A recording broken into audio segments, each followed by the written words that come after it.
Muito bem, vamos para o primeiro golpe daquela lista que eu tinha mostrado no vídeo anterior.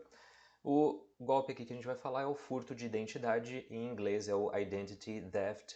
Você repara que essa palavra é o T daquele jogo GTA, né? Grand Theft Auto, é o roubo, o grande roubo de automóveis, mas aqui é o nosso grande roubo de identidade. Vamos ver do que se trata. Então, o que acontece? Basicamente, para deixar simples, começo de conversa, é quando uma pessoa tenta se passar por outra, atribuindo-se uma falsa identidade. Eu me fazendo passar por outra pessoa.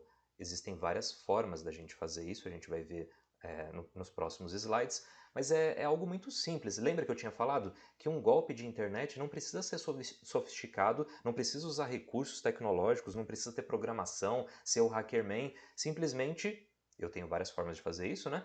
Mas eu vou me passar por outra pessoa, por outro usuário de internet, muitas vezes, ou então eu posso estar no telefone e falo que sou uma pessoa, mas na verdade eu sou outra, para conseguir vantagens indevidas. Esse é o principal objetivo do furto de identidade. Eu quero obter vantagem. Que tipo de vantagem? Eu posso conseguir alguns pagamentos, vamos supor, eu passo um boleto no nome de outra pessoa, no nome de uma outra empresa, mas na verdade se a pessoa pagar esse boleto, o dinheiro vem para mim. Esse é um jeito. Outra coisa, usar dados de cartão de crédito de outra pessoa. Eu vou conseguir pagar algo e o dinheiro não vai sair do meu bolso. Entre outras tantas formas, tá bom? Eu consigo me passar por outra pessoa para extrair dados de um terceiro e assim por diante. É roubar realmente uma identidade. Agora, gente, muito cuidado com isso, porque alguns desses casos, se você for pego, não é para você fazer, certo? Você está aprendendo para tomar cuidado, mas alguns desses casos podem ser julgados como um crime contra a fé pública, tipificado como falsidade ideológica. E aí o negócio é sério. Muito cuidado, não brinque com essas coisas e se proteja, proteja seus familiares, proteja sua empresa contra esse golpe que é fácil de cair, porque às vezes você fica desatento por um instante e aí nessa te levam informação ou dinheiro, ou algo até pior. O que pode acontecer então? Basicamente duas formas. Uma pessoa cria um perfil na internet em seu nome, em uma rede social, por exemplo, e aí ela, se fazendo passar por você, ela pode entrar em contato com alguns amigos, alguns familiares seus, e aí pode pedir alguns dados. A pessoa, o atacante aqui no caso, o golpista, né, pode é, pedir dinheiro, pode por um acaso pegar informações, fotos e outras coisas, e depois como essa pessoa vai usar essas informações, esses dados, aí depende muito dela, mas tome muito cuidado. Então, existe essa modalidade da pessoa, de alguém criar um perfil se fazendo passar por outra pessoa, colocando o mesmo nome, colocando fotos da pessoa de fato, criando contas de e-mail, que nem está escrito aqui, ó, mas aqui é para acesso à conta. A pessoa pode criar uma conta em uma rede social se fazendo passar por você, querendo alguma vantagem. Que vantagem é essa? Pode ser dinheiro, pode ser dado, pode ser contatos, pode ser entre outras tantas coisas. Acontece muito com o pessoal que é um pouquinho mais famoso, que está mais em alta, mas pode acontecer com você, pode acontecer dentro da sua empresa, muito cuidado com isso. Então, eu posso criar um perfil e me faço passar por você. Um outro caso que acontece muito, infelizmente, dentro de empresa, a gente já vê de vez em quando dentro de escolas isso acontecendo. Vamos dizer que alguém usou o laboratório ou uma biblioteca da escola, computador compartilhado e por um acaso deixou a conta de e-mail dele logado ou então a conta de rede social logada. Uma pessoa pode entrar nesse computador, viu que está logado em algum serviço e pode começar a mandar mensagens para outras pessoas, se fazendo por você. Porque aí é muito fácil. Quem vai receber essa mensagem não vai desconfiar muito, pode desconfiar um pouco, lógico, mas não vai desconfiar tanto porque de fato veio do seu e-mail, de fato veio da sua conta da rede social. Então, gente, muito cuidado com isso. Você, sendo um usuário de computadores compartilhados, por exemplo, biblioteca, cybercafé, lan house, os próprios computadores de laboratório, de faculdade ou de escola, cuidado ao acessar suas contas pessoais ou até de serviço em computadores compartilhados. O que você precisa sempre fazer? Em primeiro lugar, se for inevitável o acesso a essas redes, a esses e-mails, Tome muito cuidado e se deslogue ao final do uso. Você não sabe quem vai usar esse computador depois. Outra coisa, você não sabe se dentro desse computador está instalado aquele tipo de programa que quando desliga-se o computador, quando ele reinicia, todos os dados voltam para o padrão. Você não sabe se esse aplicativo está instalado e se ele está funcionando. Na dúvida, a prevenção é o melhor caminho. O que você faz? Se você se logou, ao final da aula, ao final do período, você vai lá e se desloga dessa sua conta. Uma outra forma fácil de fazer, que não exige muito conhecimento, nem muitos cliques e te dá alguma garantia de que você vai ser deslogado automaticamente, é se você entrar no navegador de internet naquele modo anônimo, porque ele não lembra da sua senha, ele não mantém o seu login, tá? Cuidado, não fica clicando em computador compartilhado de empresa, de escola, cybercafé ou o que for, para você salvar a sua senha, login e senha de e-mail de rede social em computador compartilhado. Muito cuidado com isso, gente, porque com base nesse tipo, nessa forma de golpe aqui do furto de identidade, as pessoas conseguem entrar em contato com toda a sua rede de contatos, acessa todos os seus e-mails, dá uma olhada em rede social vendo foto, vendo conversa, e aí a coisa pode ficar estranha, pode complicar para o seu lado ou para a sua empresa. Muito cuidado, a prevenção é o melhor caminho. E aqui, ó, como que eles conseguem pegar os dados, principalmente nessa hora de criar o perfil ou acessar a conta, né? A gente pode usar códigos maliciosos, então são os malwares, que a gente vai estudar mais para frente, depois de falar sobre golpes e ataques de internet, a gente vai falar sobre essas vulnerabilidades. Então pode rolar um vírus no seu computador. Pode rolar vírus ou trojan, adware, vários outros no seu celular, por exemplo. E aí, com base nessas vulnerabilidades, nesses códigos maliciosos, ele consegue extrair dados importantes do seu computador, estando longe do seu computador, inclusive. Como assim? Poxa, a gente vai estudar, não vou dar spoiler agora, mas existem códigos maliciosos que conseguem copiar tudo que você digita no seu teclado e todas as telas onde você clicou e com isso a pessoa consegue saber quais são os seus logins e senhas, estando fora da sua casa, estando fora do seu computador. Muito cuidado com isso, cuidado com o que você sai baixando na internet, porque alguns programas ou dados, sei lá, filme que seja, pode estar infectado com algum código desse tipo e aí você pode estar, sem saber, passando os seus dados, tudo que você digitou, para um golpista. Outro modo é por força bruta, que também é um tópico que a gente vai abordar aqui nas aulas, é o brute force. Basicamente é um programa que vai tentar centenas, milhares de combinações diferentes de senhas, tentando logar em uma conta em um serviço que você tem. Então, por exemplo, a pessoa sabe qual é o seu e-mail, e isso não é difícil de saber, né? E aí ela vai tentando muitas e muitas e muitas combinações diferentes automaticamente lá com um programa, tentando finalmente, por força bruta mesmo, tentativa e erro, saber qual é a sua senha. E aí com base nisso, ele tem acesso ao seu login e senha, ele consegue entrar de fato na sua conta.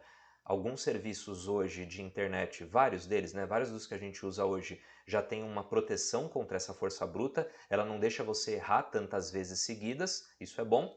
E lembre-se sempre daquela verificação em duas etapas que vários dos serviços também aceitam.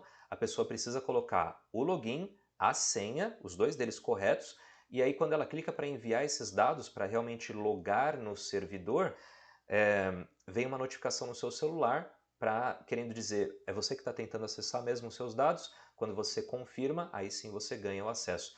Uma verificação por duas etapas é fundamental, gente. É importantíssimo você ter isso no seu e-mail, em rede social e assim por diante. É uma camada extra de precaução.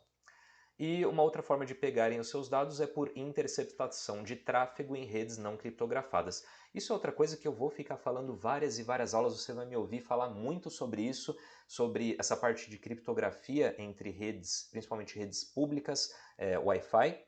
E eu também vou falar muito sobre engenharia social, até chegar ao tema realmente de fato deles.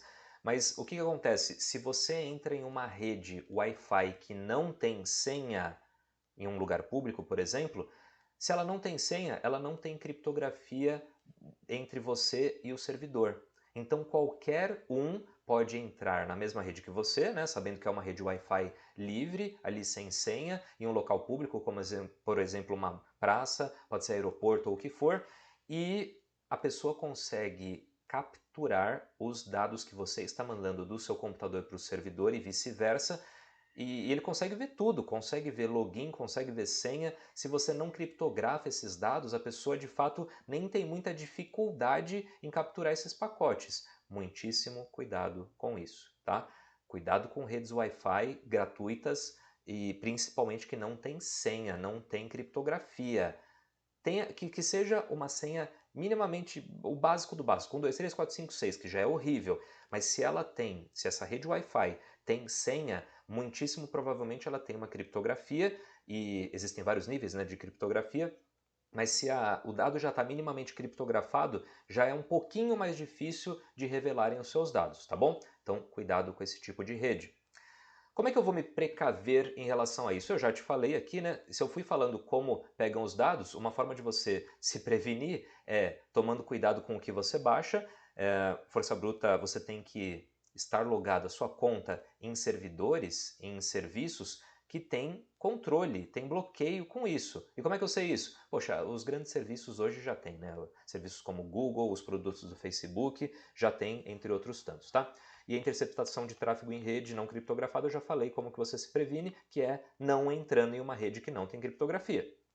Mas a prevenção, olha só, a melhor forma de impedir o roubo de identidade é evitar que tenham acesso aos seus dados. É óbvio, é claro, né? Poxa, eu não vou passar o meu RG, meu CPF, todos os meus dados bancários, porque aí eu não vou ser roubado, certo?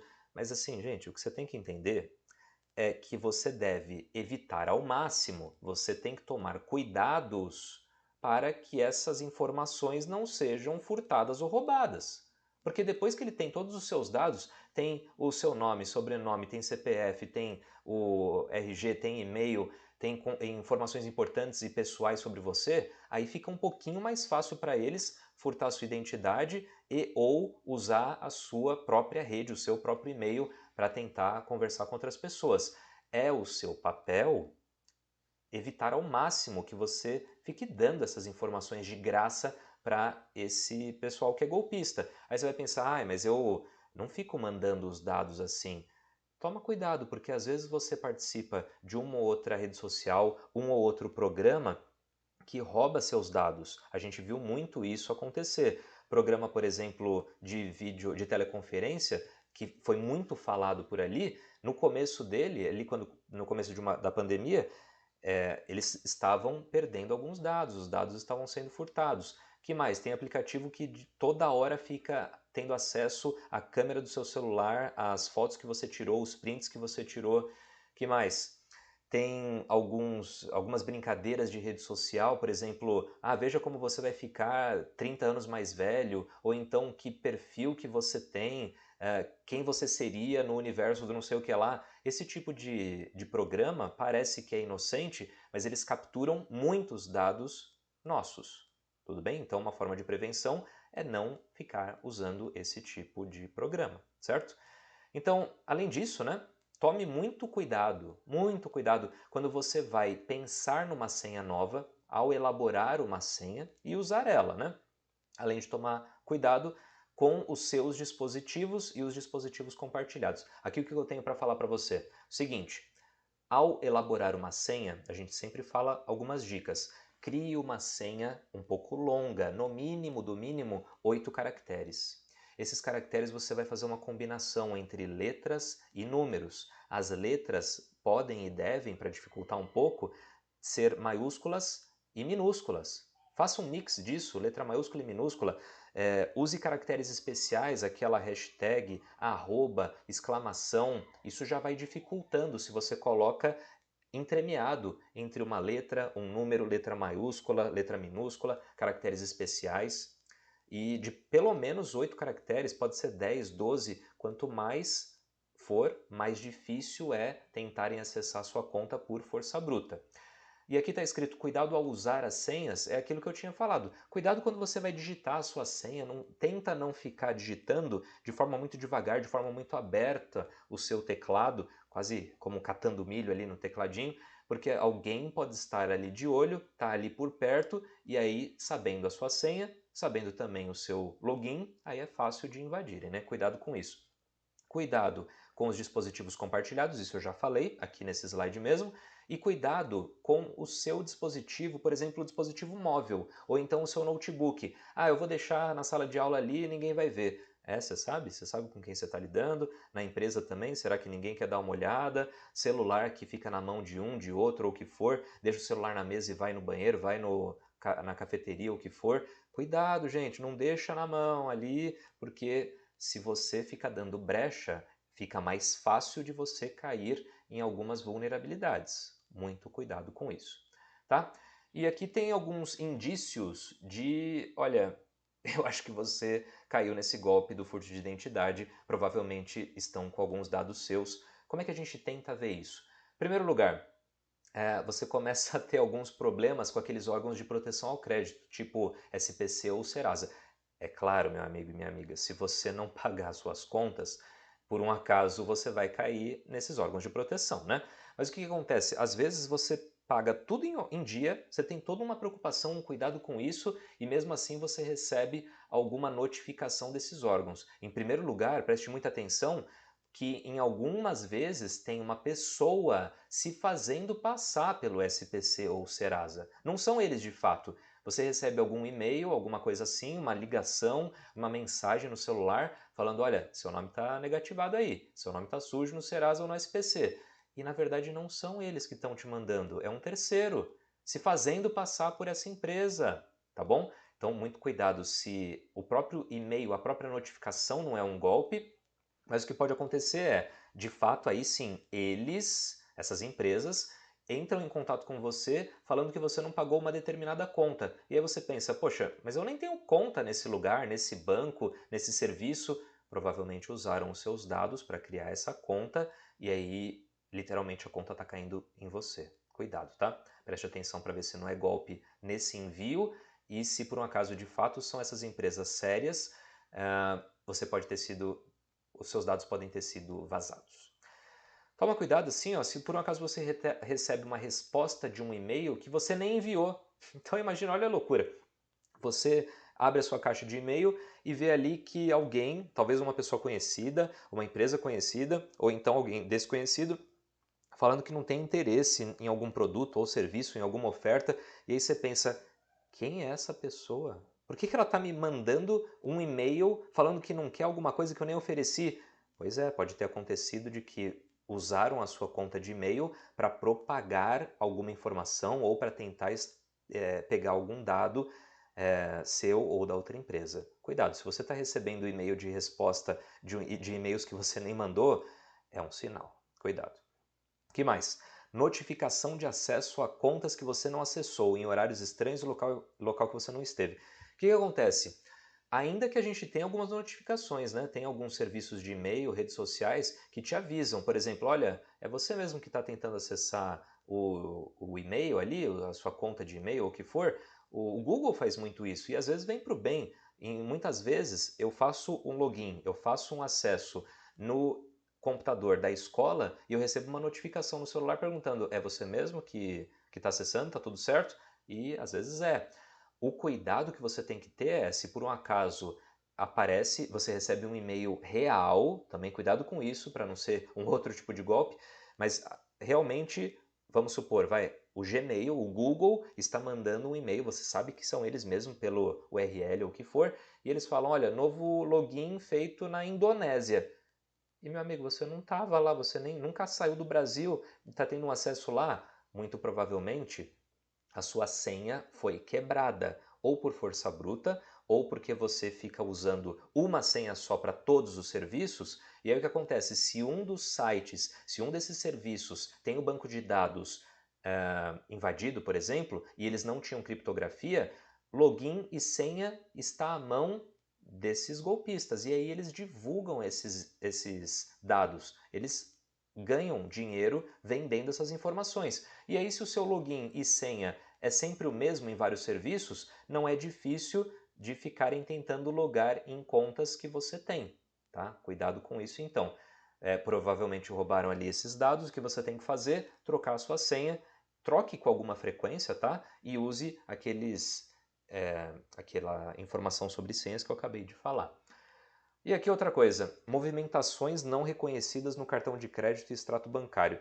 Gente, Isso daqui acontece um bocado, esse problema assim de conta em cartão de crédito que você não fez, compras, né, no caso, porque acontece muita fraude em cartão de crédito. Isso é um bocado comum, é que a gente não ouve muito falarem porque imediatamente o banco em questão, a instituição financeira, logo ressarce e faz uma investigação.